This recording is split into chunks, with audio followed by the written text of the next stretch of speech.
اس کا اصل مقصد یہی ہے کہ انسان جو ہے ہر طرح کی وہ چیزیں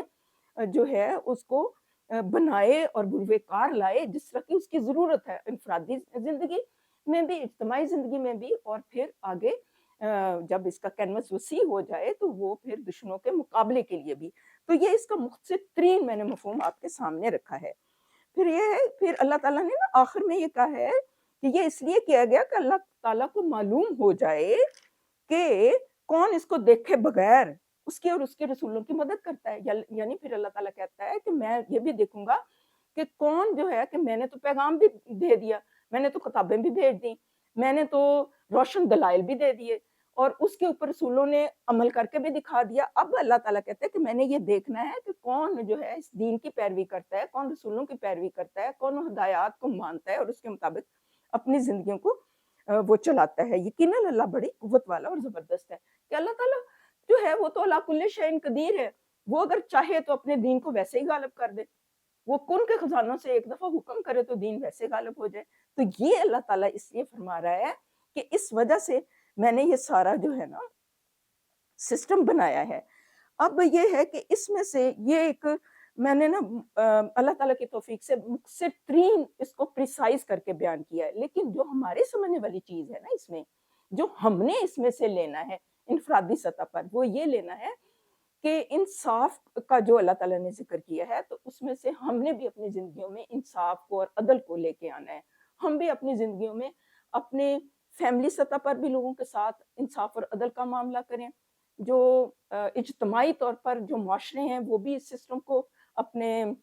مطلب جو بھی ہے اسکولوں میں، کالجوں میں، اداروں میں ایک عدل اور انصاف کا سسٹم قائم ہو، سب حقداروں کو ان کے حقوق ملیں۔ یہ اس میں پھر وہ سارا آ جاتا ہے۔ پھر اس کے علاوہ یہ ہے کہ ہم یہ بھی جان سکیں کہ جب ہم قرآن پڑھیں تو یہ بھی جان سکیں کہ حق کیا ہے اور باطل کیا ہے، کیونکہ یہ کتاب ہی سے ہمیں پتہ چلتا ہے۔ تو پھر ہم یہ فیصلہ کر لیں کہ ہم نے ہمیشہ حق کا ساتھ دینا ہے اور باطل کا ساتھ نہیں دینا، یہ ہم تہیہ کر لیں۔ اچھا، پھر یہ ہم اپنے ذہن میں یہ رکھیں کہ ہم نے اپنی عملی زندگیوں میں کس طرح سے کتاب اللہ سے رہنمائی لینی ہے، کس طرح سے ہم نے رسول پاک صلی اللہ علیہ وسلم کی سیرت سے رہنمائی لینی ہے، اور کس طرح ہم نے نبیوں کا ساتھ دینا ہے، تاکہ اللہ تعالیٰ ہمیں ان لوگوں میں شامل کرے جو کہ اللہ تعالیٰ کے دین کی نصرت کے لیے آگے بڑھ کر کچھ کام کرتے ہیں اور کچھ ویلیو ایڈ کرتے ہیں اپنی ہمت، طاقت اور استطاعت کے مطابق جتنا ہو سکے۔ پھر حکومتی سطح پر یہ ہے نا کہ لوہا اتارا، تو پھر حکومتوں کو بھی اس سطح پر، اس کینوس، وسیع کینوس میں جا کے پھر حکومتی سطح پر جو ارباب اختیار ہیں ان کے لیے یہ ضروری ہے کہ وہ بھی مطلب اپنے وسائل کو، جو اپنے ملک کی دفاع کے لیے یا اپنے سرحدوں کی حفاظت کے لیے، ان کو بروئے کار لائیں۔ اور اگر اجتماعی طور پر مسلمانوں کو، اگر کسی دوسرے مسلمان کوئی کنٹری ہے اس کے اوپر کوئی دوسرے لوگ جو ہیں نان بلیورز ہیں وہ اٹیک کر رہے ہیں، تو اس وقت وہ اس سچویشن میں وہ ان کی مدد بھی کریں۔ لوہا اتارنے کا یہ بھی مطلب ہے۔ اچھا، ایک اور چیز بہت اہم ہے، ایک ہوتا ہے قرآن پاک کو بیان کر دینا، یہ واضح و نصیحت ہے، عام لوگوں کے لیے یہ کافی ہوتا ہے۔ لیکن بسا اوقات کیا ہوتا ہے کہ کچھ ایسے لوگ جو ہوتے ہیں نا معاشرے میں، کہتے ہیں کہ کالی بھیڑیں بھی ہوتی ہیں، تو وہ صرف واضح و نصیحت سے وہاں پہ کام نہیں چلتا۔ وہ ایک پنجابی کا اخوان ہے کہ ڈنڈا پیر بگڑیاں تگڑیاں دا۔ تو وہاں پر پھر یہ ہے کہ جن لوگوں کے پاس اقتدار ہے، قوت نافذہ ہے، وہ پھر اس کو یوٹیلائز کریں اور ان لوگوں کو قرار واقعی سزا بھی دیں، یہ بھی ضروری ہے، تو اس کو امپلیمنٹ بھی کریں۔ تو اس وجہ سے اگر حکومت جو ہے وہ اللہ تعالیٰ کے قوانین کے مطابق وہ فیصلے کرے تو اس سے بہت زیادہ بگاڑ کا جو ہے بہت جلد اور بہت تیزی سے خاتمہ ہو سکتا ہے، کیونکہ واز سے تو آہستہ آہستہ تربیت ہوتی ہے، وہ اپنی جگہ پہ بہت اہم ہے، لیکن اپنی جگہ پر یہ چیز بھی بہت اہم ہے کہ حکومتی سطح کے اوپر جو سماج دشمن عناصر ہیں ان کو مطلب زبردستی یا ان کے اوپر مطلب ایک خاص قسم کی سختی جو ہے روا رکھی جائے۔ وہ یہ نہیں ہے کہ اسلام سختی کو پسند کرتا ہے، لیکن اسلام میں بڑی حکمت ہے، اور یہی آپ صلی اللہ علیہ وسلم نے کیا تھا۔ تو یہ ہم نے دیکھنا ہے۔ پھر یہ کہ اس کے علاوہ اس بارے میں بہت بحث ہو سکتی ہے کہ دراصل انصاف کیا ہے، عدل کیا ہے، احسان کیا ہے، یہ سورۃ النحل کی ایک آیت ہے، آیت نمبر 90 ہے غالباً، تو اس کا آپ نے ضرور مطالعہ کیجیے گا، اس میں آپ کو اس چیز کا فرق جو ہے وہ نظر آ جائے گا، اور وہ بھی سمجھنے کے لیے ضروری ہے کہ معاشرے میں بگاڑ کو ختم کرنے کے لیے انسان جو ہے اپنوں کے ساتھ جو ہے اچھا معاملہ کرے، رواداری کا معاملہ کرے، پھر حسن کا معاملہ کرے، دینے والا بنے، لینے والا نہ بنے، اِثار کا معاملہ کرے، وہ بہت اچھا ہے۔ اور پھر معاشرے کے بگاڑ میں جو چیزیں ہیں، فحاشی ہے، عریانی ہے، بغی ہے، سرکشی ہے، ان کو انسان جو ہے اس طرف نہ جائے، بلکہ جو پازیٹیو سائیڈ ہے اس سائیڈ پہ آئے۔ یہ بھی انسان ایک اپنے ذہن میں، اپنے دل میں یہ فیصلہ کر لے۔ وہ مطلب آپ خود مستند تفاسیر سے وہ ضرور پڑھیے گا، کیونکہ ابھی اتنا ٹائم نہیں ہے کہ میں اس کو پورے طریقے سے میں ایکسپلین کر سکوں۔ تو وہ بھی ہے۔ پھر یہ ہے کہ ہم نے پھر یہ دیکھنا ہے کہ بڑی بڑی چیزیں کئی دفعہ ہم کہتے ہیں کہ یہ بھی ہم کام کر لیں، یہ بھی کام کر لیں، لیکن یہ ہے کہ ہم اپنی زندگی کو انفرادی طور پر بہتر کرنے کی کوشش نہیں کرتے۔ تو اس سلسلے میں بھی ہم نے اپنی زندگی میں اعتدال لے کے آنا ہے، اپنے کھانے پینے میں اعتدال، اپنے اٹھنے بیٹھنے میں، اپنے سونے جاگنے میں، اپنے روابط میں، اور یہ کہ لوگوں کے ساتھ معاملہ کرنے میں، اپنے ڈیلنگ میں، ان چیزوں کو بھی ہم نے ملحوظ خاطر رکھنا ہے۔ تو کیونکہ آپ صلی اللہ علیہ وسلم کی تعلیمات سے ہمیں یہی ملتا ہے، آپ نے ہر چیز میں اعتدال کے رویے کو اپنایا، اور ہمارا تو جو دین ہے وہ ہمیں امت وسط کہتا ہے نا، کہ درمیانی امت، تو جو کہ اعتدال کے راستے پہ چلتی ہے۔ آپ دیکھیں کہ عیسائیوں نے بھی افراط و تفریط کا نظریہ جو ہے وہ اپنا لیا تھا، کس طرح سے وہ جب دینداری کی طرف بڑھے تو انہوں نے رہبانیت اختیار کر لی، اور جب انہوں نے رتبہ بڑھایا اپنے نبی کا تو ان کو اللہ کا بیٹا قرار دے دیا، اور جب رتبہ گھٹایا تو ان کے اوپر الزام لگا دیا۔ لیکن الحمدللہ مسلمان ایسا نہیں کرتے، یہ ایک بہت بڑی خوبی ہے،